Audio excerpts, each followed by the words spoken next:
미국의 대륙간 탄도미사일 미니트맨 3입니다.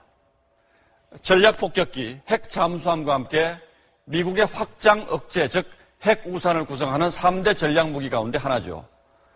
사정거리는 무려 13,000km에 달해서 핵탄두를 탑재하고 미 본토에서 이 태평양 건너에 평양까지 원거리 타격이 가능합니다. 그런데 오바마 대통령이 아시아 순방 중이던 지난 5일 미군이 이 ICBM 미사일을 시험 발사한 사실이 뒤늦게 드러났습니다. 어떤 배경으로 봐야 할지 소한욱 기자가 보도합니다. 미사일이 굉음과 함께 지하 벙커에서 솟아오릅니다. 올 2월 미국의 대륙간 탄도미사일 미니트맨3 발사 모습입니다. 미군은 지난 5일 이 미사일을 또 한 차례 시험 발사했습니다. 올해 초 2차례 발사한 뒤 7개월 만입니다. 미 서부 반덴버그 공군기지에서 발사된 미사일은 6,500km를 날아 남태평양 마셜제도 콰잘렌 환초 부근에 명중했습니다. 이날은 북한이 탄도미사일을 쏜 날이었습니다.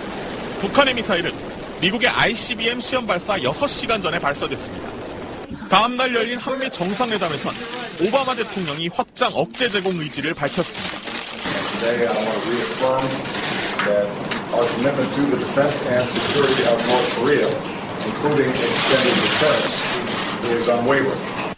미니트맨3 450기를 보유한 것으로 알려진 미국은 이번 시험 발사로 직접적 타격 능력과 함께 아태 지역 동맹국에 대한 확장 억제 제공 능력을 과시했습니다. ICBM 같은 경우 선제 타격 수단으로 활용될 수 있기 때문에 능력을 과시하는 것 자체가 핵 경쟁을 하고 있는 국가에 대해서는 상당한 정치적 압박을 느껴질 수 있다는 겁니다. 미 공군은 미사일 개량을 위한 예정된 발사라고 설명했지만 이딴 정상 외교기관, 굳이 대륙간 탄도미사일 시험을 강행한 데는 미국의 전략적 계산이 깔려있다는 관측입니다. SBS 소환욱입니다. 노트텔이라 불리는 DVD 플레이어입니다. 이 장치를 통해 한국 드라마가 북한 내에 급속히 확산되고 있다고 하는데요. 미 국무부가 철통 같은 북한의 정보 장벽을 허물기 위해 북한의 정보 유입을 확대하는 내용의 보고서를 의회에 제출했습니다. 기밀로 분류되어 있지만 대량의 전자통신수단을 투입하는 것으로 알려졌습니다. 실제로 과거 냉전시대 외부 정보의 유입이 동구권의 붕괴를 촉진시키는 데 중요한 역할을 했는데요. 런던에서 김덕원 특파원이 보도합니다. 1989년 독일 베를린 장벽의 붕괴, 이후 체코와 루마니아 등 동유럽 국가의 민주화는 당시 세계를 양분했던 한 축인 공산주의의 몰락을 가져왔습니다. 냉전 시대가 막을 내린 배경에는 BBC 등 서방의 라디오 방송이 중대한 역할을 했습니다. 전파 방해의 틈을 헤치고 동구권 국민들에게 서방의 정보와 문화를 전달했고 민주화의 열망에 불을 붙였습니다. And without this support, overcoming communism and struggling successfully communism would have been impossible within a short period of time. 실제 1980년대 후반 폴란드 성인의 30% 이상이 영국의 BBC 라디오를 들었고 40% 이상이 미국의 소리방송 VOA를 청취했던 것으로 조사됐습니다. That we kept hope alive in Eastern Europe, in the socialist bloc in those years.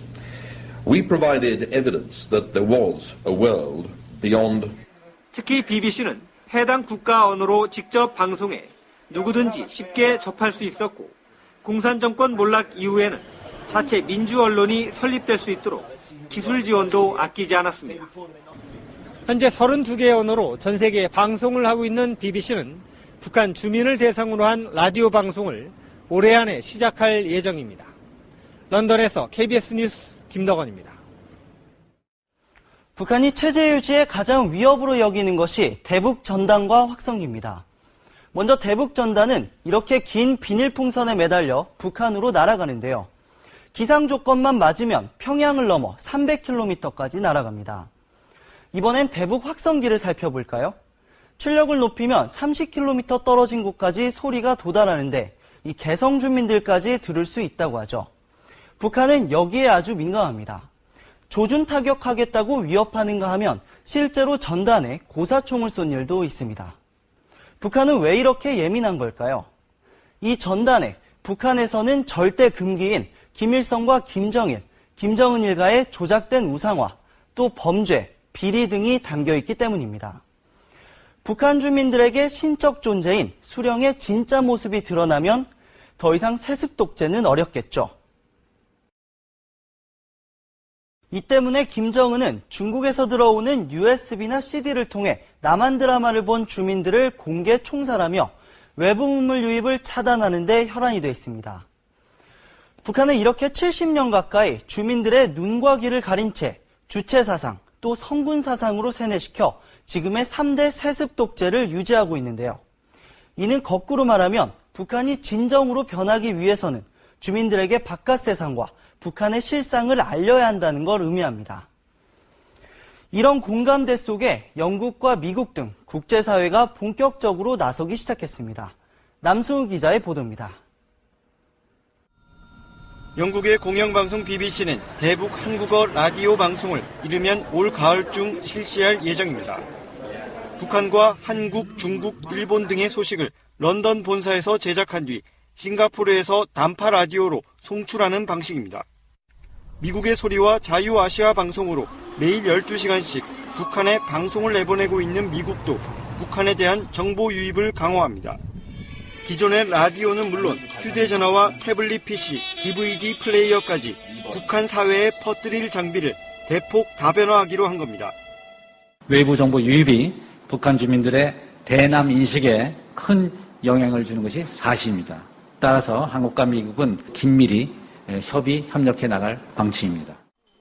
우리 군도 휴전선 일대에서 운영 중인 10여 개의 대북 확성기를 연말까지 2배 더 늘리기로 하는 등 대북 심리전을 강화하고 있습니다. 북한 내부의 변화를 끌어내는 것, 그걸 통해서 북한의 인권 문제와 핵 문제를 해결하겠다는 것이 국제사회의 전략인 것 같습니다.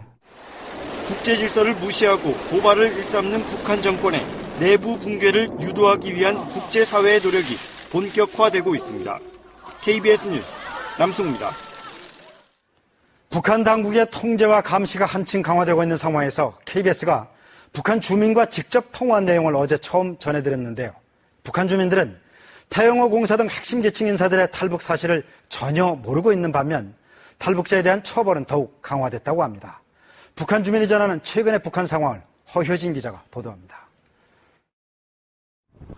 접경 지역에 사는 이 북한 주민은 전화통화에서 영국 주재 태영호 공사의 망명을 처음 듣는 일이라고 했습니다. 다른 사람들도 마찬가지라고 말합니다. 태영호라는 그 대사 밑에 있는 공사라는 사람이 이제 한국으로 기준해 왔어요. 정보 유입이 비교적 많은 접경지대 주민들조차 태공사 망명을 모른다는 것은 그만큼 정보 통제가 심하다는 방증입니다. 뿐만 아니라 이 주민은 김용진 내각부총리 처형이나 군 장성급 인사 등의 탈북 소식도 전혀 모른다고 했습니다. 그러면서 중국 내 북한 식당 종업원 13명의 집단 탈북에 대해서는 자발적 탈북임을 안다고 했습니다. 국경지대 사람들은, 일반 사람들은 납치하고 생각하는다거나 중요한 사람들은 그들의 믿는, 아직 믿으니까. 탈북에 대한 단속과 처벌도 크게 강화돼 한 번만 적발돼도 무기징역에 처해지는 것으로 알려졌습니다. 탈북하면 집에다가 탈북하려고 안 해도 나오잖아요. 아직도 아니면 일반 조합 같은데 무기징역 같은 거가 나오네. 북한은 최근 주민들끼리 외부 소식을 공유하면 말 반동으로 규정해 단속하는 등 정보와 사상 통제 고삐를 더욱 쥐고 있습니다. KBS 뉴스 허효진입니다. 이번에는 북한 내부 사정이 어떻게 돌아가고 있는지 짐작할 수 있는 보도를 하나 보시겠습니다. 저희 취재팀이 개성공단의 최근 모습을 어렵게 촬영했는데 가동 중단 7개월이 다 돼가는 지금까지도 원자재의 출근 버스까지 그대로 남아있는 게 확인되었습니다. 이게 뭘 뜻하는지 안정식 북한 전문 기자가 설명하겠습니다. 지난달 27일 개성공단 모습입니다. 폐쇄된 지 7개월이 지났지만 외관상 손상된 흔적은 없습니다. 한 공장의 옥상에 무언가가 담긴 하얀 자루들이 보입니다. 개성공단 기업협회를 통해 해당 업체를 찾아 확인해봤습니다. 해당 업체 관계자들한테 물어봤는데요. 원단이랍니다. 이렇게 돼가지고 예전부터 항상 거기다 옥상에 놓고 사용을 했고 지금 사진을 보여주니까 그대로네. 공단 폐쇄 전에 보관했던 원자재가 그대로 남아있는 것입니다. 지난 3월 북한이 개성공단 자산의 청산을 선언한 뒤 원부자재나 완제품을 처분할 것이라는 관측이 많았습니다. 한 곳만 확인된 것이지만 다른 공장 자산도 보존돼 있을 가능성이 큽니다. 출퇴근 버스들도 관찰됐습니다. 두 구역에 나뉘어 있는 버스들을 어림잡아 세어보니 250대에서 310대 정도. 원래 사용됐던 출퇴근 버스가 291대니까 버스도 거의 그대로 보관돼 있는 셈입니다. 원부자재와 버스를 북한이 사용할 수 있음에도 불구하고 계속적으로 그대로 관리를 하고 있는 것은 개성공단이 하루라도 빨리 재개됐으면 좋겠다는 어떤 기대감이. 정부는 그러나 북한이 핵 개발을 계속하는 상황에서 개성공단 재가동을 논의할 상황은 아니라는 입장입니다. SBS 안정식입니다.